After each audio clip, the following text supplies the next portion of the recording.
Here's what I liked about what Paul George did. Because while everyone, including myself, was criticizing him for the missed free throws in Game 4 and even Game 2, and everybody was saying he's got to step up, he's got to play big, he let the game come to him. Heck, Jeff Van Gundy and Mark Jackson were on the broadcast in the first half saying he's got to do more, he's not being aggressive enough. They don't like the way he's going out, and he let the game come to him. And what that did was allowed his teammates to shine when they had the hot hand. So Marcus Morris gets 20 in the first half. DeMarcus Cousins gets 10 in the first half. Reggie Jackson has his little run in the fourth quarter and ends up with 23 points. But when it was time to take over in the second half, Paul George was there, as you mentioned, Jenna, 20 points in the third quarter, 10 in the fourth. So his performance was great. As far as the comments, he said it's a fact. Actually, it's fiction. All right, just off the top of my head, players that are more scrutinized or criticized than Paul George, how about LeBron James? LeBron James is not only criticized more than Paul George, he's the most scrutinized player in the history of the NBA. All right, how about Russell Westbrook? How about Kevin Durant, Kyrie Irving, Ben Simmons now? And some people might even throw in the James Harden. There are other players criticized more than Playoff P. And that leads me to this. Right. When you gave yourself the nickname Playoff P, you were asking to be criticized. Like Charles Barkley said, if he went around calling himself Championship Chuck, then he would get criticized because he's got no rings.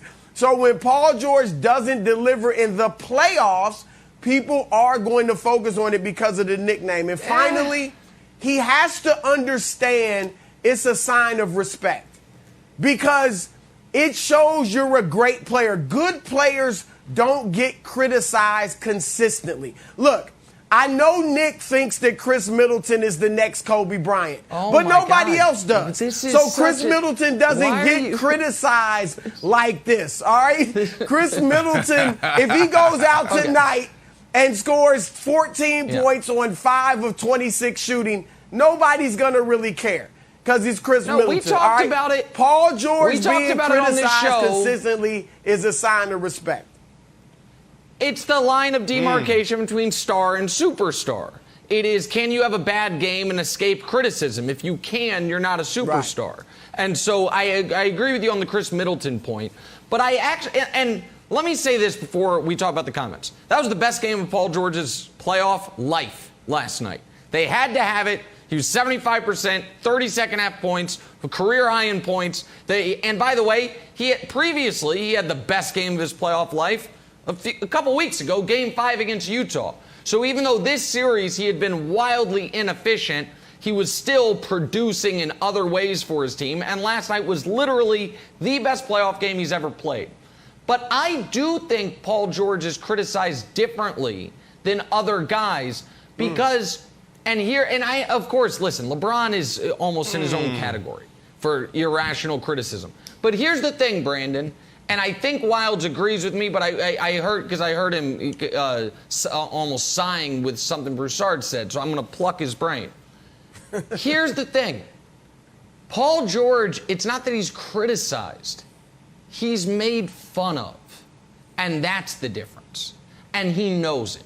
Paul George is mocked differently than other stars are. Now, some of this he has done to himself. He has had some embarrassing off-the-court stuff, nothing illegal or criminal, just embarrassing in like the Twitter era.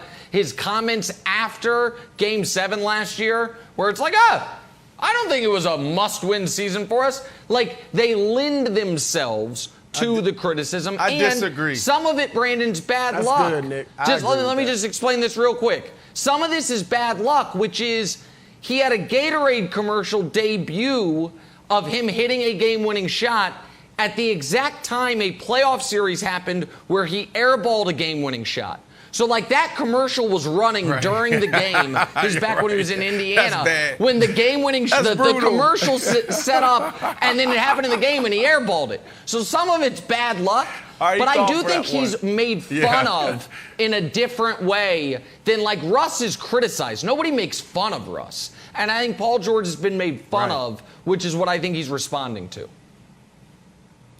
I 100% disagree. I don't think it's about Paul George. I think it's about this era. This is the social media era, so everyone is turned into a meme. Hell, Michael Jordan is turned into a meme, the crying emoji or whatever the hell you call it. And then there's other people out there. So this is about a generation and not about a player or a position. Anybody that goes out there and they put themselves in a bad spot, like you said, you got a commercial debuting and you're hitting the game winner, and then you end up doing the opposite. You're on the other end of the spectrum. You're probably going to get made fun of. And then when you're in this position and you guys make the noise that you made when you left OKC and Kawhi left Toronto and you guys came here and you underperformed, you're opening yourself up to that, and this is just the era. But here's the thing. Playoff P was sensational last night. And as I was watching this game, I'm thinking about, some of the guys who took advantage of the moment. As a player, I was always looking for my run. I knew my stats were going to stack up with some of the greats, of all time. But I was looking for that one run, that 1 year, that one signature play, that one signature game. I never got it. But when you go back to 2008, Larry Fitzgerald, they went to the playoffs. And then they end up going on a run and made it to the Super Bowl. But Larry Fitzgerald, week after week after week, was sensational. Yep. And then now we were talking about, can he potentially be the greatest receiver of all time? He's a Hall of Famer right now. You go to 2014, a guy on this team, he doesn't have to look far. Look at the end of the bench and you see, or maybe look in the box, Kawhi Leonard, because he's not on the bench right now. Look at Kawhi Leonard, 2014. If you go back to that series when he was with the Spurs, he was locked down, and everybody was like, who is this claw guy? Who is this Kawhi Leonard? And from that moment, he just started ascending. So when you look at Paul George, he needs to escape. He needs to slay the Suns. He needs to get to the finals. If he does that, we're going to look back at this moment and say that was his moment, that was his run. It's a great point. Okay. I agree with you, Brandon. He did score 41 last night, and still people have their knives out for him. But here's what I disagree with Broussard about. All the guys that you mentioned, Broussard, LeBron and KD and Harden and Russ, they have people that ride for them.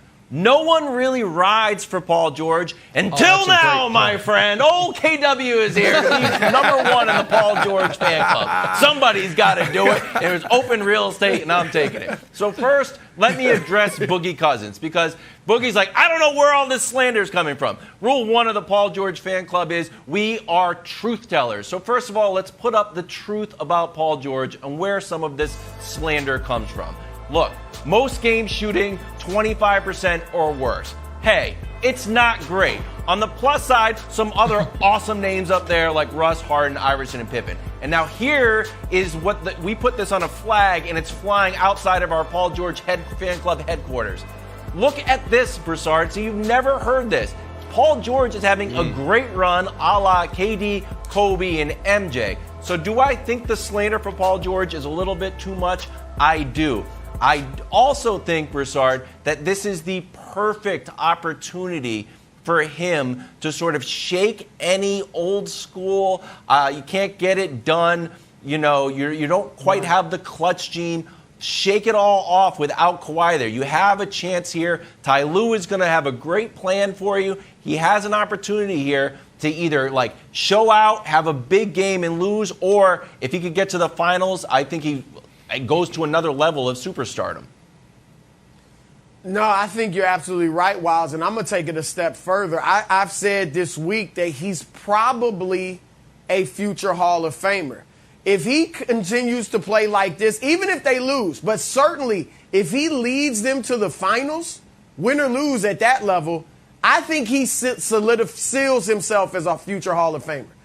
This is the type, Brandon said it, this is the type of performance where you're like, wow, it is a coming out performance. He already had a great resume. He already had some great playoff games for all the failures as well. But that game last night, and if he were to win this series without Kawhi Leonard coming back from 3 down, not to mention the other 2 comebacks against Chris Paul, sure, I think this would solidify him as a future Hall of Famer. Thanks for watching. Subscribe here to get the latest from the show. Also, be sure to check out more of the best clips from First Things First, or go watch a few segments from our other shows on FS1.